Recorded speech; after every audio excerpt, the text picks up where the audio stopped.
Hello students, welcome back with the new video. और आज की वीडियो में जो हम टॉपिक डिस्कस करने जा रहे हैं that is the limit and continuity. ये बहुत ही इंपॉर्टेंट टॉपिक है और हर कंपटीशन एग्ज़ाम में, चाहे वो टीचिंग के हैं, चाहे वो एनडीए का, चाहे वो इंजीनियरिंग का है, 2 या 3 क्वेश्चन इस टॉपिक से आपको ज़रूर मिलते हैं। और इन वीडियो के बाद, लिमिट एंड कॉन्टिन्यूटी के इन वीडियो के बाद आपके ये जो क्वेश्चन हैं वो बड़े इजी वे से और बड़े आराम से सॉल्व होने लग जाएंगे। तो चलिए शुरू करते हैं। लिमिट एंड कॉन्टिन्यूटी, सबसे पहले हम लिमिट को डिस्कस करते हैं। हमने जनरली पढ़ा है कि किसी भी फंक्शन की लिमिट एग्जिस्ट करने का मतलब क्या है कि कोई y equal to F function दे रखा है, उसकी किसी a पॉइंट पर हम ये बोलते हैं कि limit x tending to a exist कब करती है। वो कब करती है अगर उस फंक्शन की लेफ्ट हैंड लिमिट यानी कि a को हम लेफ्ट साइड से अप्रोच करवाएं और उस फंक्शन की राइट हैंड लिमिट यानी कि जो a पॉइंट है उसको हम a के राइट साइड से अप्रोच करवाएं, दोनों लिमिट अगर इक्वल आ जाती हैं तो हम क्या कह देते हैं कि फंक्शन की लिमिट एग्जिस्ट करती है। और हम क्या लिख देते हैं कि limit x tending to a f of x ये क्या है, एग्जिस्ट करती है। जब दोनों इक्वल आ जाती है तो वो किसके इक्वल हो जाती है, फंक्शन की लिमिट के इक्वल आ जाती है। ठीक है, इसी तरह से अगर हम कॉन्टिन्यूटी की बात करें, कॉन्टिन्यूटी में देखें कि y equal to f x कोई फंक्शन है, उसको डोमेन के किसी a पॉइंट पर अगर हमने कॉन्टिन्यूस कहना है, हम किसी a पॉइंट पर कॉन्टिन्यूस कब कहेंगे अगर फंक्शन की a पॉइंट पर limit x of f x at x is equal to a वो किसके इक्वल आ जाए, फंक्शन की वैल्यू एट दैट पॉइंट, यानी कि फंक्शन की a पर जो वैल्यू निकालें और फंक्शन की a पॉइंट पर लिमिट निकालें, अगर दोनों इक्वल आ जाएं तो हम क्या कह देंगे कि वो फंक्शन कॉन्टिन्यूस है at x is equal to a पर। अब लिमिट एग्जिस्ट करने का मतलब क्या है कि फंक्शन की a पर लेफ्ट हैंड लिमिट और फंक्शन की a पर राइट हैंड लिमिट दोनों क्या आ जाएं, इक्वल आ जाएं। जब दोनों इक्वल आ जाएंगे तभी तो फंक्शन की लिमिट एग्जिस्ट करेगी। और कॉन्टिन्यूटी का मतलब क्या है, वो किसके इक्वल आ जाएं, एफ ऑफ ए के इक्वल आ जाएं। तो कॉन्टिन्यूटी का मतलब क्या हो गया, किसी डोमेन के a पॉइंट पर कि a पॉइंट पर फंक्शन की left hand limit, a point पर फंक्शन की राइट हैंड लिमिट दोनों इक्वल आ जाए और किसके इक्वल आ जाए, फंक्शन की वैल्यू एट दैट पॉइंट। अब अगर इन तीनों में से कोई कहीं पर भी दिक्कत आती, मान लिया कि लेफ्ट हैंड लिमिट एग्जिस्ट नहीं करती है या राइट हैंड लिमिट एग्जिस्ट नहीं करती है या a पर फंक्शन की वैल्यू नहीं निकाल पाते हैं, तीनों में से कोई भी एग्जिस्ट ना करे तो फंक्शन क्या हो जाएगा, डिसकंटिन्यूस हो जाएगा। दूसरी बात, मान लिया लेफ्ट हैंड लिमिट भी एग्जिस्ट करके राइट हैंड लिमिट भी एग्जिस्ट करके वो क्या आ गई, इक्वल नहीं आ पाई, वो अगर इक्वल नहीं आएंगी तो फंक्शन की लिमिट एग्जिस्ट नहीं करेगी, फिर भी फंक्शन क्या होगा, डिसकंटिन्यूस आ गया। और क्या हो सकता है कि फंक्शन की लेफ्ट हैंड लिमिट भी एग्जिस्ट करगी, राइट हैंड लिमिट भी एग्जिस्ट कर दी, दोनों इक्वल भी आ गई, लेकिन वो फंक्शन की वैल्यू एक इक्वल नहीं गई तो भी फंक्शन क्या आ जाएगा, डिसकंटिन्यूस। यानी कि 2-3 बातें कि फंक्शन की लिमिट ही ना एग्जिस्ट करे, लेफ्ट हैंड लिमिट या राइट हैंड लिमिट एग्जिस्ट कर जाए, वो इक्वल ना आए, यानी कि फंक्शन की लेफ्ट हैंड लिमिट और राइट हैंड लिमिट तो एग्जिस्ट करगी लेकिन वो फंक्शन की लिमिट नहीं बन पाई, या वो लिमिट भी एग्जिस्ट कर जाए, वो फंक्शन की वैल्यू a पर भी एग्जिस्ट कर जाए बट वो इक्वल नहीं आ पाए तो फंक्शन क्या आ जाएगा, डिसकंटिन्यूस हो जाएगा। तो चलिए अब लिमिट के कुछ फार्मूले हम डिस्कस करते हैं। जो पहला फार्मूला है that is the limit theta tend to 0 sine theta by theta, इस लिमिट की वैल्यू क्या बनती है, 1। इसको हम ये भी लिख सकते हैं कि limit x tending to 0 sine x by x, यहाँ पे थीटा लिखा है यहाँ x, कि साइन x बाय एक्स, इस लिमिट की वैल्यू क्या बनती है, 1। Second is the limit theta tending to 0 tan theta by theta, इस लिमिट की वैल्यू भी क्या बनती है, 1, या फिर limit x tending to 0 tan x by x क्या बन जाएगा, 1। थर्ड क्या है कि limit theta tending to 0 cos theta, theta tending to 0 cos theta, ये लिमिट क्या बन जाती है, 1। अब ये जो दो लिमिट लिखी हैं साइन और टेन की, इसी को हम इनवर्स में भी कह सकते हैं, ये इनवर्स में भी एग्जिस्ट करती हैं। वो क्या है कि limit x tending to 0 sine inverse by x, sine inverse x by x, वहाँ क्या था, साइन x था, साइन x बाय एक्स, यहाँ पे क्या है, sine inverse x by x. अगर ये भी है तो भी लिमिट क्या बनती है, limit x tending to 0, limit की वैल्यू क्या बनती है, 1 बनती है। और fifth one is the limit x tending to 0 tan inverse x by x, वहाँ पे 10x था, 10x बाय एक्स, यहाँ पे क्या है, 10 इनवर्स बाय एक्स, तो भी लिमिट की वैल्यू क्या बनती है, 1 बनती है। देखिए चलिए छठा फार्मूला क्या है कि limit n tending to infinity a raise to power n, ये लिमिट इन्फिनिटी बन जाएगी अगर मोड ऑफ ए क्या है, ग्रेटर देन 1 है, यानी कि a की जो एब्सोल्यूट वैल्यू है वो 1 से बड़ी है, तो limit n tending to infinity a raise to power n वो क्या बन जाएगा, इन्फिनिटी। और अगर मोड ऑफ a की जो mode of a less than 1 है, लेस देन 1 है, तो क्या बन जाएगा, 0 बन जाएगा। फॉर एग्जाम्पल देखो, अगर कहीं ऐसा लिखा है कि limit n tending to infinity 2 raise to power n, तो ये लिमिट क्या आ जाएगी, इन्फिनिटी आ जाएगी। और अगर कहीं ऐसा लिखा है कि limit n tending to infinity 1/2 raise to power n, तो ये लिमिट क्या आ जाएगी, 0 आ जाएगी। चलिए, सेवन्थ फार्मूला क्या है कि limit x tending to 0 a raise to power x minus 1 upon x, limit x tending to 0 a raise to power x minus 1 upon x, तो ये लिमिट की वैल्यू क्या बनती है, log of a with the base e, natural base के साथ क्या बन जाएगी, log ऑफ a। तो इसी से 7 से 8 बन जाएगा। देखो 8वां क्या बन जाएगा कि limit x tending to 0 e raise to power x upon x, e raise to power x minus 1 upon x, limit x tending to 0, ये क्या बन जाएगा, log ऑफ e, और log e की वैल्यू तो क्या होती है, 1। इसका अगर हम एग्जाम्पल देखें कि मान लें कहीं ऐसा दिया कि limit x tending to 0 2 raise to power x minus 1 upon x, कहीं ऐसा लिखा तो क्या बन जाएगी, log ऑफ 2, ये आ जाएगा। 9th फार्मूला क्या है कि limit x tending to 0 log of 1 plus x, log of 1 plus x upon x, limit x tending to क्या है, 0 है, तो ये क्या बन जाएगा, इस लिमिट की वैल्यू आ जाएगी 1। और 10th फार्मूला है कि limit x tending to 0 log of x upon x, log of वहाँ क्या है, log ऑफ 1 प्लस x, वहाँ लिमिट क्या थी, x टेंडिंग टू 0 थी, यहाँ पे क्या है, limit x tending to infinity है, log of x upon x, इस लिमिट की वैल्यू क्या आ जाएगी, यहाँ आ जाएगा 0। 11th फार्मूला क्या बन जाएगा कि limit x tending to a x की पावर n माइनस a की power n divide by x minus a, तो वो क्या बन जाएगा, that is the n into में a की पावर n माइनस 1, ये आ जाएगा। Limit x tending to a x raise to power n minus a raise to power n divide by x minus a, क्या बन जाएगा, n a की power n minus 1। जैसे फॉर एग्जाम्पल आपने देखा होगा क्वेश्चन कि limit x tending to 2 x square minus 4 divide by x minus 2, इसको क्या लिखा जा सकता है, limit x tending to 2 x square minus 2 का स्केयर अपॉन x माइनस 2, तो ऊपर क्या बनता है, n जो पावर है इंटू में a की पावर n माइनस 1, तो पावर क्या है 2 इंटू में a की वैल्यू भी यहाँ पे 2 है, 2 माइनस 1 1, तो लिमिट कितनी आ जाएगी, 4 आ जाएगी। जो 12th फार्मूला बनेगा यहाँ से 12th फार्मूला बनेगा कि limit x tending to a x की पावर n माइनस a की power n divide by x की पावर m माइनस a की पावर n, x की पावर n माइनस a की power n divide by x की power m minus a की power n, तो क्या आ जाएगा, n बाय m इंटू में a की पावर n माइनस के m, n by m into में a की पावर n माइनस के 1। 13th फार्मूला आ गया, वो क्या है कि limit x tending to 0 1 plus x raise to power x, 1 plus x raise to power x, ये क्या बन जाता है e। और 14th क्या बनता है कि limit x tending to infinity 1 plus का 1 by x raise to power x, ये भी क्या बनता है e। देखो limit x tending to 0 1 plus x raise to, यानी कि पावर में क्या है, अगर हम पावर की बात करें पावर में क्या बनता है, इन्फिनिटी, क्योंकि x टेंडिंग टू 0 तो 1 बाय एक्स किस तरफ टेंड करेगा, इन्फिनिटी की तरफ। यहाँ पे limit x tending to infinity, तो पावर में क्या है, इन्फिनिटी। अंदर क्या बनता है, 1 प्लस में 0 को टेंड करता है, अगर यहाँ 1 बाय एक्स होगा तो लिमिट क्या मिलेगी, limit x tending to infinity. और लिमिट x टेंडिंग टू 0 है तो अंदर x मिलेगा और पावर में क्या मिलेगा, 1 बाय एक्स मिलेगा। 13th और 14th जो फार्मूला उसको हम और तरीके से कैसे लिख सकते हैं, इस टाइप से भी दिया जा सकता है कि limit x tending to 0 1 plus का n बाय एक्स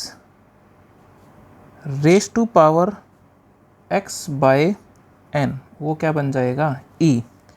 और 16 फार्मूला क्या बन जाएगा, limit x tending to infinity 1 plus का n x raise to power 1 by n x, ये क्या बन जाएगा, ई बन जाएगा। सॉरी, यहाँ पे लिमिट इन्फिनिटी, अगर यहाँ पे लिमिट क्या आएगी, 0, क्योंकि पावर में लिमिट क्या बननी होती है, पावर में लिमिट इनफाइनाइट के केस में जानी होती है। ठीक है भाई, तो ये 16 फार्मूले हमारे याद हो गए हैं।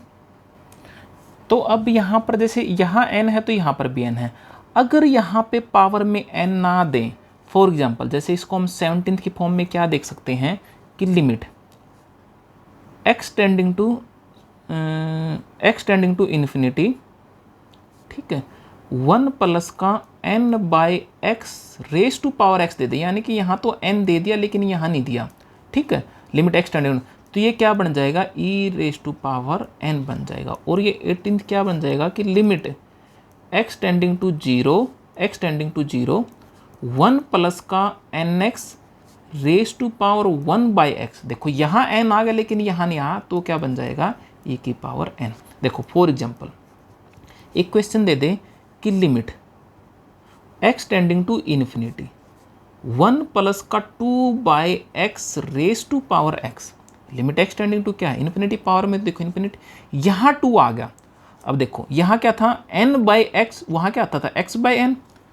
तो e बनता था ना। अब यहाँ 17 में जो 17वें फार्मूले हमने क्या किया कि n बाई एक्स आ जाए, यहाँ पे x खाली x दे दे, n ना दे साथ में, तो क्या बनता है e की पावर n। तो यहाँ इसका डायरेक्ट आंसर क्या आ जाएगा, e रेज टू पावर 2।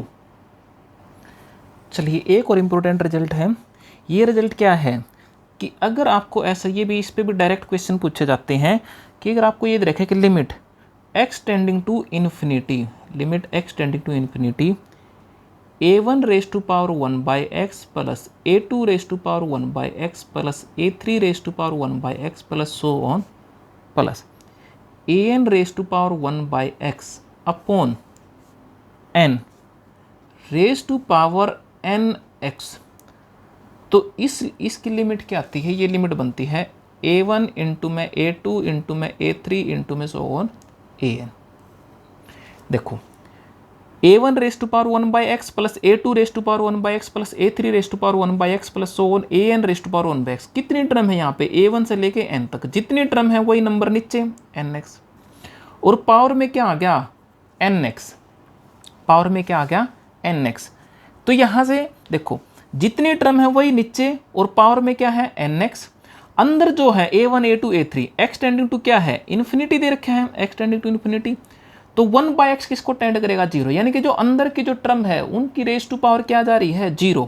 और ओवरऑल पावर में क्या बनता है nx, वो पावर में क्या किसकी तरफ टेंड करती है इन्फिनिटी की तरफ, तो क्या आती है a1 इंटू में a2 इंटू में a3 इंटू में an। अब अगर देखो जैसे क्वेश्चन में ये दे दे कि यहाँ तो n दे दे, यहाँ n ना दे, वो ऐसे लिख दे कि limit x tending to infinity a1 raise to power 1 by x plus a2 raise to power 1 by x plus a3 raise to power 1 by x plus so on plus an raise to power 1 by x, ठीक है, divide by n कर दिया, और उसने खाली क्या दे दिया, यहाँ पे क्या दे दे x दे दे, वो n ना दे, n टर्म है नीचे n आ गया, वहाँ क्या दे दिया n दे दिया।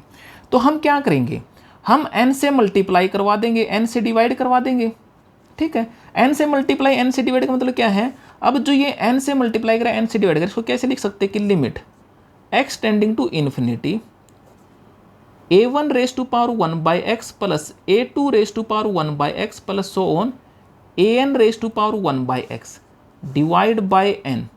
रेज टू पावर nx करके ओवरऑल की पावर क्या आ जाएगी 1 बाई n, क्योंकि हमने पढ़ा है a raise to power m raise to power n क्या होती है a की पावर mn, इस तरह से हो जाती। अब अंदर की तो लिमिट क्या आ गई, अंदर की लिमिट बन गई a1 इंटू में a2 इंटू में so on an raise to power क्या आ जाएगी 1 बाई n, यानी कि अगर a1 raise to power 1 by x, a2 raise to power 1 by x, an raise to power 1 by x divide by n करके ऊपर अगर nx है तो सीधा डायरेक्ट मल्टीप्लाई में क्या आ जाता है a1 इंटू में a2 इंटू में a3 इंटू में an, और अगर यहाँ से n गायब कर देता है ये a1 raise to power 1 by x, a2 raise to power 1 by x, an raise to power 1 by x divide by n करके यहाँ पे खाली क्या दे देता है, यहाँ पे खाली पावर में x दे देता है, तो हम क्या करते हैं, अपनी तरफ से n से मल्टीप्लाई करते हैं, n से डिवाइड करते हैं। n से मल्टीप्लाई और n से डिवाइड करने के बाद जो अंदर n मल्टीप्लाई करने के बाद वो तो क्या बन जाती है, लिमिट a1 इंटू में a2 इंटू में so on an raise to power क्या आ जाती है, 1/n आ जाती है। अब इसी चीज में अगर वो लिमिट ऐसे दे दे, इसी रिजल्ट में इस रिजल्ट को वो ऐसे लिख दे कि लिमिट, यहाँ तो क्या था पिछले में तो x टेंडिंग टू इन्फिनिटी था, यहाँ क्या दे कि x टेंडिंग टू 0 कर दे। अब वहाँ पे क्या दे वो, a1 raise to power x plus a2 raise to power x plus a3 raise to power x plus में so on plus an raise to power x divide by n और ऊपर कर दे n बाय x। देखो मैंने बार बार बोला था कि अंदर लिमिट क्या बनेगी, a1 a2 n, कितनी टर्म है, n टर्म है, डिवाइड बाय n है। अंदर लिमिट पिछले वाले रिजल्ट में क्या थी, देखो पिछले रिजल्ट की अगर हम बात करें, पिछले रिजल्ट में थी 1/x यानी कि लिमिट x टेंडिंग टू 0 थी, तो a1 a2 n पे क्या पावर बन रही थी, 0, होल रेज टू पावर क्या जा रही थी, इन्फिनिटी। तो यहाँ पर देखो a1 a2 an x tending to क्या है, 0 है, तो अंदर पावर क्या बन रही है, अंदर वाली टर्मों पर 0, होल रेज टू पावर क्या बन रही है, 1/0 यानी कि इन्फिनिटी। तो ये भी रिजल्ट क्या बन जाएगा, a1 इंटू में a2 इंटू में सो ऑन an। तो इसकी वैल्यू क्या आ जाएगी लिमिट की, a1 इंटू में a2 इंटू में a3 इंटू में so on an। Similar way से यहीं से यहाँ से भी अगर वो n को गायब कर दे, ऐसे दे देता कि लिमिट x टेंडिंग टू 0, ऐसे कह दे कि a1 raise to power x plus a2 raise to power x plus a3 raise to power x plus so on plus an raise to power x divide by n कर दे, और यहाँ पर खाली 1/x दे दे, यानी कि इस n को उसने क्या कर दिया, गायब कर दिया। सिमिलर वे से हम क्या करेंगे, यहाँ n से मल्टीप्लाई करेंगे, n से डिवाइड करेंगे, n से मल्टीप्लाई और n से डिवाइड करने के बाद जब मैं n से मल्टीप्लाई करूँगा और n से डिवाइड करूँगा तो ये वाली लिमिट है, ये वाली लिमिट तो क्या दे देगी, ये तो हो जाएगी a1 इंटू में a2 इंटू में सो ऑन an, और रेज टू पावर क्या आ जाएगा, 1/n आ जाएगा। ठीक है भाई, जैसे एग्जाम्पल दिया हुआ है, उसने कहा कि limit x tending to 0 a raise to power x plus b raise to power x divide by 2 raise to power 1/x। वो कह रहा है इसकी लिमिट क्या बनेगी। अब देखो कितनी टर्म में है, 2 टर्म में है, a और b, रेज टू पावर क्या है x, 2 से डिवाइड कर रखा है। तो अगर इस लिमिट पे जाना था तो यहाँ पे क्या आना चाहिए था, 2/x। अब 2 नहीं, तो हमने क्या किया, देखो जब अगर n गायब होता है लिमिट से, डिवाइड बाय n करके ऊपर 1/x आ जाता, तो क्या होता है, a1 इंटू में a2 इंटू में a3 इंटू में an raise to power 1/n आ जाता है। अब यहाँ पे क्या है, 2 टर्म में है, तो ये क्या आ जाएगी, n गायब है, तो ये क्या आ जाएगा, a into b raise to power 1/2, यानी कि आंसर क्या आ जाएगा, square root of a b आ जाएगा। चलिए, एक लिमिट में स्क्वीज प्रिंसिपल होता है। स्क्वीज प्रिंसिपल क्या कहता है, if limit x tending to a f of x, वो भी क्या है, L है। Limit x tending to a h of x, वो भी क्या है, L है। यानी कि फंक्शन f(x) है, उसकी लिमिट भी क्या है, a पर L है। फंक्शन h(x) है, उसकी लिमिट भी a पर क्या है, L है। एंड जो f(x) is less than equal to g(x) is less than equal to h of x। यानी कि एक फंक्शन g है, वो g फंक्शन क्या है, f से बड़ा है और h से छोटा है। तो हमें g की अलग से लिमिट निकालने की जरूरत नहीं पड़ेगी। अगर हमें f ऑफ x और h ऑफ x की लिमिट पता है a पर, f ऑफ x की लिमिट भी अगर l है, h ऑफ x की लिमिट भी अगर l है, तो यहाँ से हम स्क्वीज प्रिंसिपल क्या कहता है कि limit x tending to a g of x, ये लिमिट भी क्या आ जाएगी, l आ जाएगी। ठीक है भाई, चलिए एक क्वेश्चन को डिस्कस करते हैं। ये HTET 2013 में आया हुआ क्वेश्चन है। इसने कहा if limit x tending to 0 sine px divide by tan 3x, ऊपर दिया है साइन px, नीचे दिया tan 3x is equal to 4, then the value of p is, option दे दिए a, फर्स्ट ऑप्शन है 6, सेकंड ऑप्शन है 9, थर्ड ऑप्शन है 12 और फोर्थ ऑप्शन है 4। देखो अब limit x tending to 0 sine px upon tan 3x, हमने पढ़ा हुआ है रिजल्ट कि साइन x बाय x, अगर लिमिट x टेंडिंग टू 0 है, हमने रिजल्ट क्या पढ़ा हुआ है कि limit sine x tending to 0 sine x upon x, यानी कि जो एंगल में है वही नीचे आ जाए, वो लिमिट किसको टेंड कर जाए, 0 को, तो लिमिट की वैल्यू क्या होती है 1। इसको हम ऐसे भी लिख सकते हैं कि limit lambda x tending to 0, अगर मैं यहाँ पे साइन लैम्बडा एक्स कर दूँ, यहाँ पे लैम्बडा एक्स कर दूँ, एंगल लैम्बडा है, नीचे भी क्या लैम्बडा, और एक्स टेंडिंग टू 0 है तो लैम्बडा एक्स भी क्या आ जाएगा, टेंडिंग टू 0, तो भी लिमिट की वैल्यू क्या आ जाएगी, 1 आ जाएगी। सेम रिजल्ट 10 के लिए होता है। तो देखो अब यहाँ पे क्या दे रखा है, sine p x upon tan 3x। मैंने क्या किया, साइन पी एक्स को पहले ऊपर न्यूमरेटर देखो, पी एक्स से डिवाइड करवाया, पी एक्स से मल्टीप्लाई करवा दिया। इसी तरह से डिनोमिनेटर में टेन 3x को 3x से डिवाइड करवा, 3x से मल्टीप्लाई कर दिया। ठीक है, अब देखो यहाँ पे जो sine p x upon x, जब लिमिट जो लगती है वो न्यूमरेटर पे अलग से चली जाएगी, डिनोमिनेटर पे अलग से चली जाएगी। अब देखो sine p x upon p x, जब x टेंडिंग टू 0 होगा तो पी एक्स भी क्या हो जाएगा, 0 को ही टेंड करेगा। इस लिमिट की वैल्यू क्या आ गई, 1 आ गई। ये लिमिट क्या बना देगी, 1। ऊपर क्या बचा, अब P x upon 3x limit in पे लगा देंगे, P x upon 3x, x से एक्स कैंसिल हो गया तो क्या बचा p/3। अब लिमिट तो कहीं लगने ही नहीं। तो यहाँ ने कि लेफ्ट हैंड साइड से जो हम देखें तो लिमिट की वैल्यू क्या आ गई, p/3, जो क्या दिया हुआ है 4, तो यहाँ से p की वैल्यू क्या आ जाएगी, 12 आ जाएगी। तो option C will be the correct answer. Next question करते हैं। क्वेश्चन दिया हुआ है limit alpha tending to beta, limit alpha tending to beta sine square alpha minus का sine square beta upon alpha square minus का beta square, इस limit की value क्या आएगी। ऑप्शन दिए हुए हैं, first option is 0, second option is sine 2 beta by 2 beta, option C is 1 and option D is limit does not exist. ये भी एस्टेट पीजीटी में पूछा क्वेश्चन है और एक बार ये केवीएस में पूछा गया क्वेश्चन है ये। तो देखिए अब यहाँ पे क्या दिया, अगर हम वैसे लिमिट अप्लाई करके देखते हैं, देखो अल्फा की जगह बीटा रखते हैं या अल्फा टेंडिंग टू बीटा, तो क्या आ जाएगा, साइन स्क्वायर बीटा माइनस का साइन स्क्वायर बीटा, ऊपर क्या आ जाएगा 0, नीचे क्या आ जाएगा beta square minus beta square, तो 0 ये क्या बन जाती है, 0/0 फॉर्म बन जाती है। लेकिन देखो हमने रिजल्ट पढ़ा हुआ क्या कि साइन स्क्वायर ए माइनस का साइन स्क्वायर बी, ट्रिग्नोमेट्री में रिजल्ट पढ़ा था। ये रिजल्ट क्या होता है, sine of A plus B into में sine of A minus B. तो यहाँ से देखें लिमिट अल्फा माइनस में बीटा, ऊपर क्या है साइन स्क्वायर अल्फा माइनस का साइन स्क्वायर बीटा अपॉन क्या है अल्फा स्क्वायर माइनस में beta square, limit alpha tending to beta. देखो ऊपर क्या आ जाएगा sine square A minus sine square B, तो sine of A plus B into sine of A minus B, तो क्या आ जाएगा साइन ऑफ अल्फा माइनस के बीटा इंटू में साइन ऑफ अल्फा प्लस के बीटा।